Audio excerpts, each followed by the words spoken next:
متحدہ عرب امارات میں 8 لاکھ کے قریب پاکستانیوں کی تعداد بستی ہے، جہاں مختلف شعبہ زندگی میں پاکستانیوں نے کارہائے نمایاں سر انجام دیے، وہیں تعلیم کے شعبہ میں مختلف اسکول اپنے کارہائے نمایاں سر انجام دے رہے ہیں۔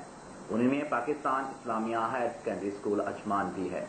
اپنی سابقہ روایات اور شاندار رزلٹ کے باعث Pakistan Islamia higher secondary school اجمان امارات میں ایک منفرد حیثیت کا حامل اسکول ہے۔ فیڈرل بورڈ اسلام آباد 2009 کے جماعت نہم اور دہم کے امتحانات میں Pakistan Islamia higher secondary school اجمان نے اپنے شاندار رزلٹ کا مظاہرہ کیا اور اپنی سابقہ روایات کو برقرار رکھا۔ فیڈرل بورڈ کے ان شاندار رزلٹ کو managing director Pakistan Islamia higher secondary school جناب اشتیاق احمد خان صاحب کیسے دیکھتے ہیں؟ آئیے انہی سے پوچھتے ہیں۔ دنیا میں کوئی کام بھی اگر انسان کرتا ہے اس میں خلوص نیت، محنت اور سچائی ہو تو رزلٹ آتے رہتے ہیں۔ اگر اس میں دکھاوا ہو، نمائش ہو، وہ کسی وقت تو سامنے آتے ہیں لیکن الٹیمیٹلی ان کا فال ہوتا ہے۔ ہماری ہمیشہ یہ کوشش رہی ہے کہ اپنے اساتذہ کو اتنا یونائٹ کیا جائے اور ان کو یہ ریئلائز کیا جائے کہ اللہ تعالیٰ نے ان کو ایک نعمت علم سے نوازا ہوا ہے جو کہ انہوں نے پاس آن کرنا ہے بچوں کو، اور وہ کرتے ہیں، اس کا یہ رزلٹ آئے، اور امید کرتا ہوں کہ آئندہ سے مزید بہتری آئے۔ رزلٹ کے بارے میں جو آپ یہ کہہ رہے ہیں کہ ہمارا اس سال اچھا رزلٹ ہے، یہ اس سال اچھا نہیں ہے، اس سے پہلے جو ہمارے رزلٹ ہمیشہ اچھے آتے رہے ہیں، اور اگر آپ دیکھیں تو ہم نے بورڈ اسلام آباد میں بھی فرسٹ سیکنڈ پوزیشن لی ہے۔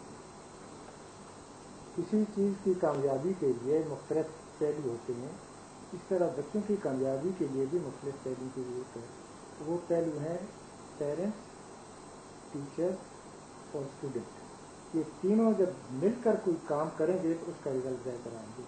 تو ہماری پوری کوشش ہوتی ہے کہ یہ بچے میکسیمم ٹیچر سے سیکھیں، اور ہمارے یہاں کوئی کارپوریٹ پنشمنٹ سزا کا کانسیپٹ ہے ہی نہیں۔ سپروائزر ہمیں رکھے ہوئے ہیں، کلوز کنٹیکٹ میں بچوں سے رہتے ہیں، پرنسپل ہر وقت اپنے ٹیچروں سے اور اسٹوڈنٹ سے کنٹیکٹ میں رہتی ہے۔ یہ اسی چیز کا رزلٹ ہے کہ ہم تمام انرجی کو ایک جگہ پول کر دیتے ہیں، اس کا یہ رزلٹ ہے۔ تو محنت کرتے ہیں کہ آئندہ بھی اس میں کامیابی ہوگی۔ بچوں کو تو میں نے یہ کہنا ہے سچ بولنا سیکھیں۔ جب آپ سچ بولیں گے تو آپ دیانتدار کہلائیں گے۔ جب آپ دیانتدار کہلائیں گے تو جو اس وقت سب سے بڑا مرض ہمارے ملک میں رشوت کا ہے وہ ختم ہو جائے گا۔ Be honest and truthful. ان شاندار رزلٹ پر Pakistan Islamia higher secondary school کی پرنسپل محترمہ سمینہ ناصر صاحبہ کیا دیکھتی ہیں؟ آئیے سے۔ الحمدللہ رب العالمین۔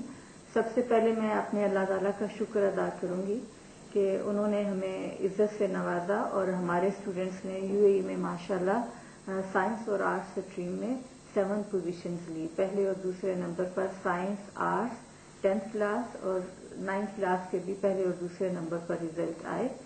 تو یہ اللہ تعالیٰ کا بہت بڑا احسان ہے، اور اس کے پیچھے ہمارا ایک ٹیم ورک ہے۔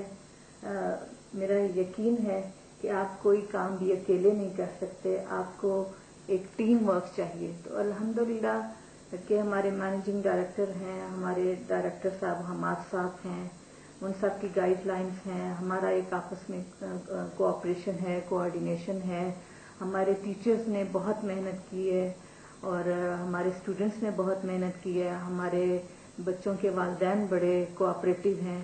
تو ان سب کا اپنی اپنی جگہ میں ایک حصہ ہے، اور ہر سال ہمارے رزلٹ ماشاءاللہ اچھے آتے رہے ہیں۔ گزشتہ 10 سال سے ہم بورڈ پوزیشنز بھی لے رہے ہیں، اور ہم UAE کی پوزیشنز بھی لے رہے ہیں، اور فیڈرل بورڈ اسلام آباد کے فرسٹ ایئر سیکنڈ ایئر کے رزلٹ میں بھی ہماری اسٹوڈنٹس جو ہیں وہاں پہ اسلام آباد جاتی رہی ہیں، وہاں پہ گولڈ میڈل وہاں کے فیڈرل بورڈ کی سیریمنی میں ریسیو کیے ہیں بچوں نے۔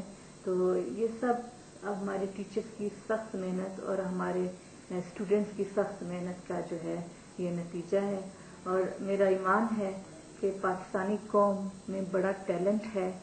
بچوں کو گائیڈ لائنز چاہیے، ٹیچرز کو گائیڈ لائنز چاہیے، اور جب آپ مل کے محنت کرتے ہیں تو یہ صلاحیتیں جو ہیں یہ نکھر کر سامنے آتی ہیں۔ نتیجے جو بھی ہمارے نتائج ہیں وہ آپ کے سامنے ہیں، اور کسی بھی ملک کی ترقی کا دار و مدار جو ہے وہ اس کی تعلیمی استعداد پر ہے کہ تعلیمی میدان میں آپ کتنا آگے ہیں. تو اللہ کا شکر احسان ہے کہ ہم لوگوں نے اسلام سے یہ کانسیپٹ لیا.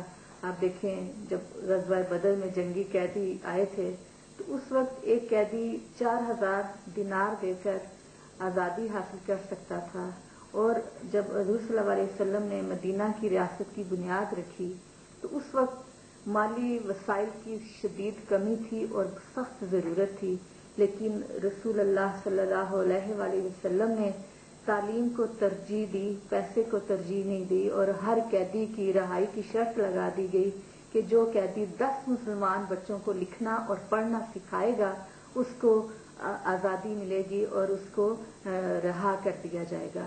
تو یہ دیکھیں اسلام کا تصور جو ہے اس زمانے سے چلا آ رہا ہے، اور ہماری قوم اور ہمارے ملک نے بھی اس ضرورت کو محسوس کیا ہے.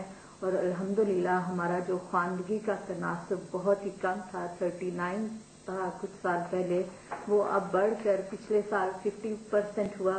ابھی اس سال 2009 میں یہ ماشاءاللہ 54 یعنی 54% پر پہنچ گیا ہے.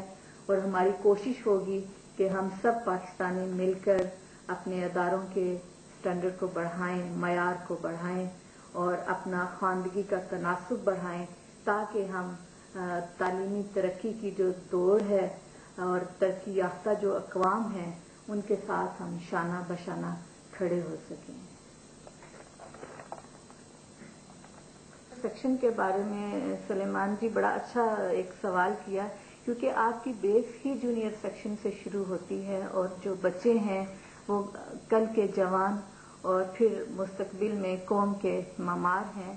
تو ہمارے بچے جو ہیں وہ ہمارے لیے، والدین کے لیے، ملک و قوم کے لیے قیمتی سرمایہ ہیں، اور شروع ہی سے بچوں کی تعلیم و تربیت پر خاص انداز میں، خاص سمت میں جو ہے